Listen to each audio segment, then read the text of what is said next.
I'm your host, Atto Bolden, and I am in Kingston, Jamaica at the 2013 Boys and Girls High School Championships. If you say champs, it makes you sound like you've been there before. 30,000 people behind me, one of the most amazing meets you can ever go to. If you're a track and field fan, put this meet on your schedule at some point. It is absolutely amazing, and this year's has been one of the best. But I'm really in Kingston to talk to one of Jamaica's most famous daughters of the soil. In 2012, she became only the third woman ever to defend her Olympic 100-meter crown. Here's part one of our interview with Shelly-Ann Fraser-Pryce. First of all, I want to say Team Capricorn. I didn't realize that you were the end of December. Yes, like me. I am. I'm 3 days after you. So I want to ask you, so you're 26, married to a loving husband, you have money, you have medals. What continues to be your motivation?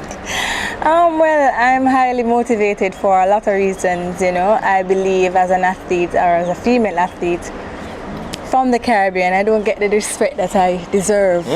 Yeah, I definitely feel that, and I believe that there is so much more I can achieve as an athlete and as a person, you know, and giving back to the sport as well, because I want to do so much in Jamaica for athletes here, you know, to get the recognition that they need worldwide, you know, not just here in Jamaica, because, you know, having a talent and going on the field and expressing it, and, you know, persons see and they, oh well, it's just that, you know, and I believe that there's so much more I can do on the track, and I'm yet to grasp the concept of so many things in track and field.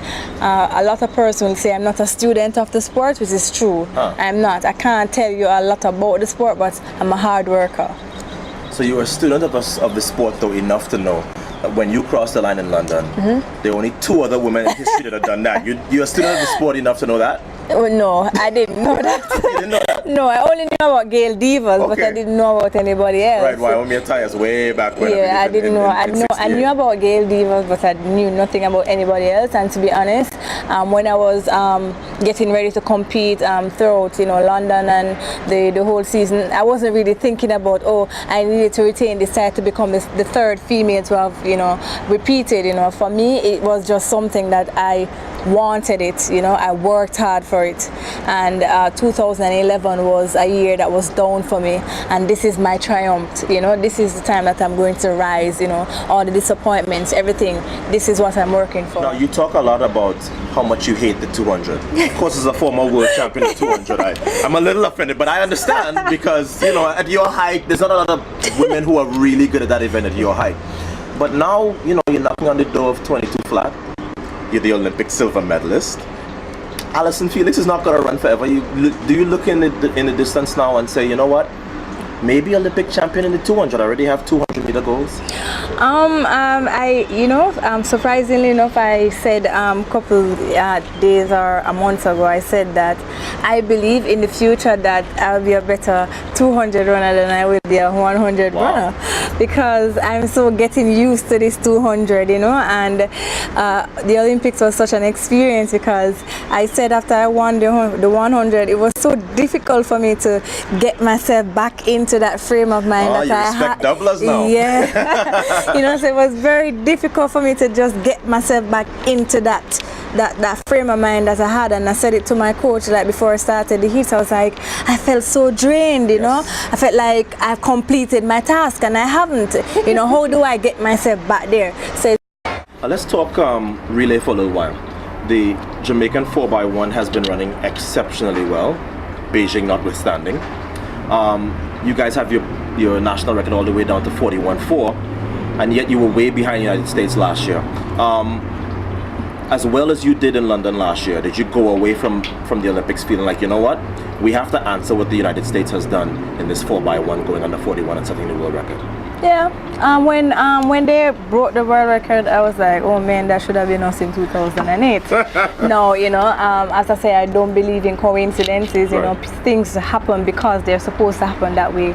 And I said that if as a team we had the right attitude that we had last year, we would have had that world record a long time. But we didn't have that, you know. A lot of, you know, egos had to do with, you know, who wanted to do what, and you know, I'm not saying that. I believe, like I've always said, that I don't believe I'm a very good starter, for a relay, but I mean, if they say go and start, I'm that type of person. Hold on, stop the tape. You don't believe you're Nope. a very good starter, No, for a relay. but you one of the best starters in the world, if not the best starter in the world. Yeah, I mean, but not we've for seen a the Olympic relay. Games. But not for a relay. What's different? Because it's on the turn?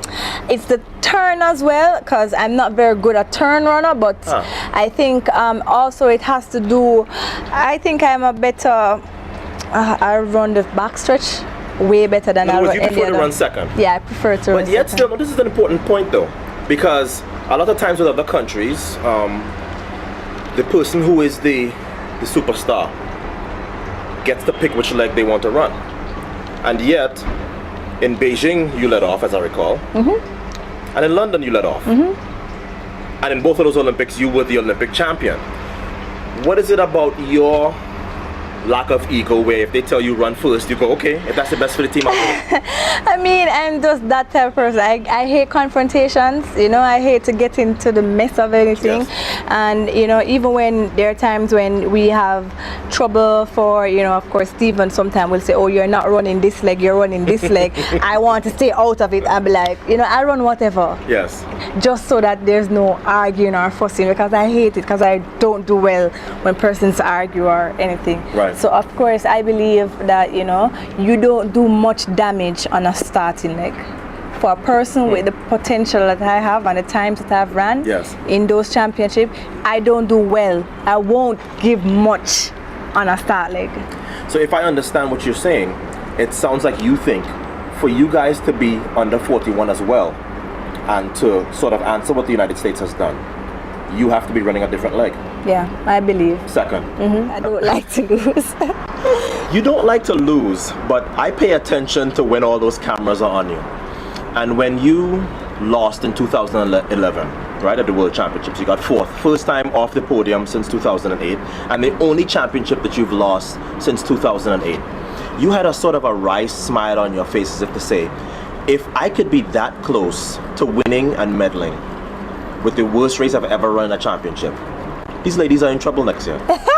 Did I read that right? Because you walked up, you were fourth place, right? Defending world champ, fourth place, walking off the track, smiling like, that's fine. Well, I mean, I look at things different from so many other persons, you know. I'm grateful for every chance I get to compete. Yes. And compete, you know, well. And 2011 was a rough year in terms of injuries, and I had a calf injury that was bugging me the whole year. Yes. And, you know, I went into the finals and, you know, I didn't come away with a medal, but a part of me just felt like, you know, why am I such afraid of this event? Why am I such afraid to go and compete? And I know I have this. Yes. I believe I'm one of the greatest athletes to have, you know, to be living.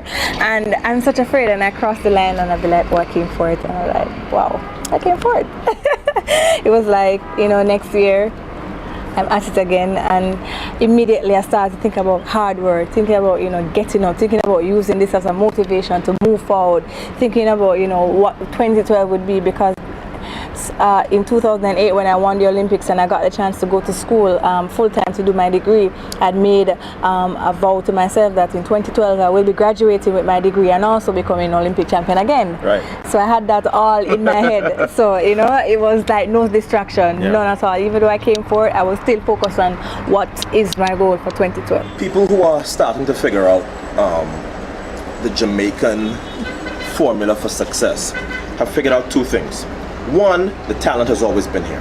The second one is that athletes like yourself have figured out, as you said, stay home.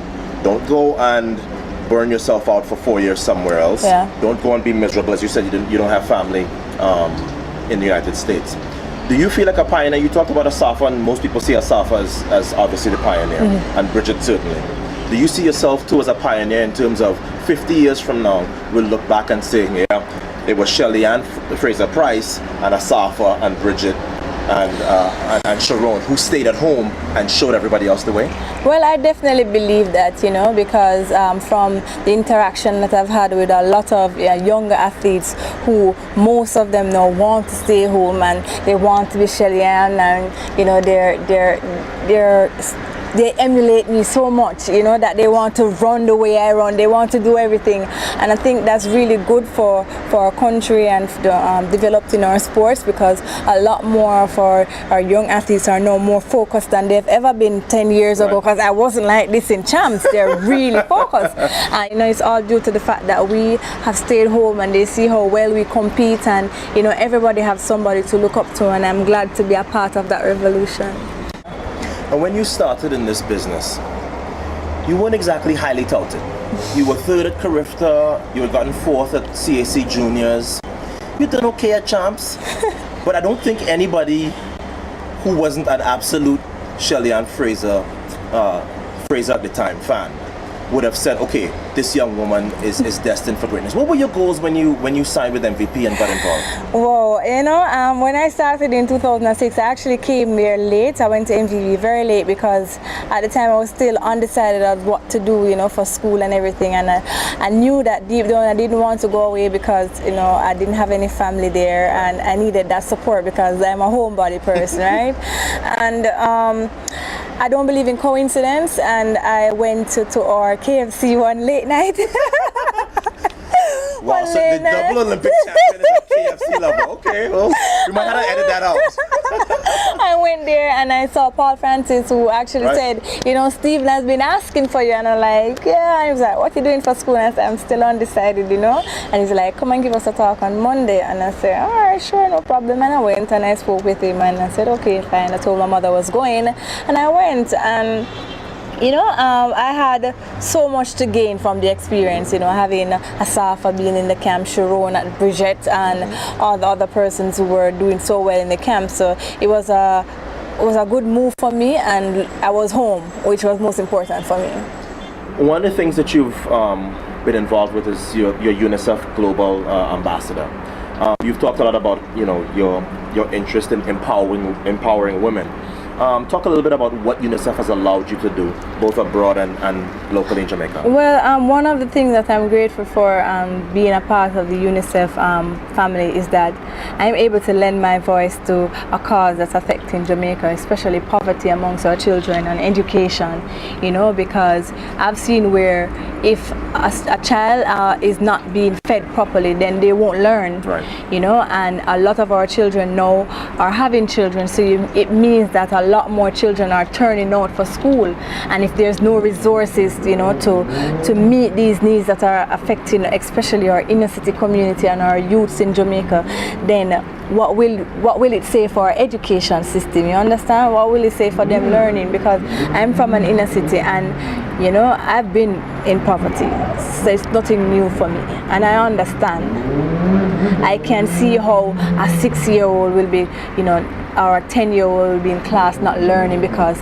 this child have not had a meal in the morning, and I understand all of that. And being able to be a part of something that if I stand on the stage and I speak in a school or a community, persons listen, I like that. It means that I have a purpose apart from, you know, going on the track and running. Yes, my purpose is to make sure that whatever it is I do off the track is something that will help persons, you know, and I love doing that because I've been helped, you know. I've had persons reach out to me when I was younger, and I've seen it that for most persons all they need is that one person to just say, I will be able to help you. So I'm glad to be a part of UNICEF. I've been to so many functions, you know, seen so many children, and I've spoken with them, and I sit and I see the impact, you know, we as an athlete have on them. You know, they believe they can do so much when we come and say, you know what, I've been in your situation and this is real for me. So I'm not sitting around a table and tell them, oh, I know how poverty is. I've lived it. Right. So it's an example. I'm a living example to say that, you know, you can, you know, you can rise from this situation. You can outgrow all of this, you know, if it's just how you think, you know, apply yourself, you know, get the help. I know a lot of us, we're so fulfilled with pride that, you know, we don't seek help. Don't ask. Yeah, we don't, you know, because we're afraid of what persons will think of us or the stigma that they'll attach. Of course, I was in high school and primary school, and I didn't tell persons where I live because I was afraid to tell them where I was from. You know, so I hid it, of course. So I told nobody, oh, I'm from Waterhouse. Yeah, my close friends knew I was from Waterhouse, but of course, nobody else, I would not say, oh, I'm from Waterhouse. I would tell them I was from my aunt's house. My aunt lives in Corville. Right. So I said, oh, my aunt's from Corville, so I live in Corville. Yes. So I understand. Well, Shelly-Ann, I am just thrilled that you stopped by to be able to chat with us on Inside Athletics. I know you're going to enjoy the champs today. Yay, go Wilmers! And we certainly wish you all the best in 2013 and beyond. Thank you. Thanks to Shelly-Ann Fraser-Pryce for joining us this week on Inside Athletics.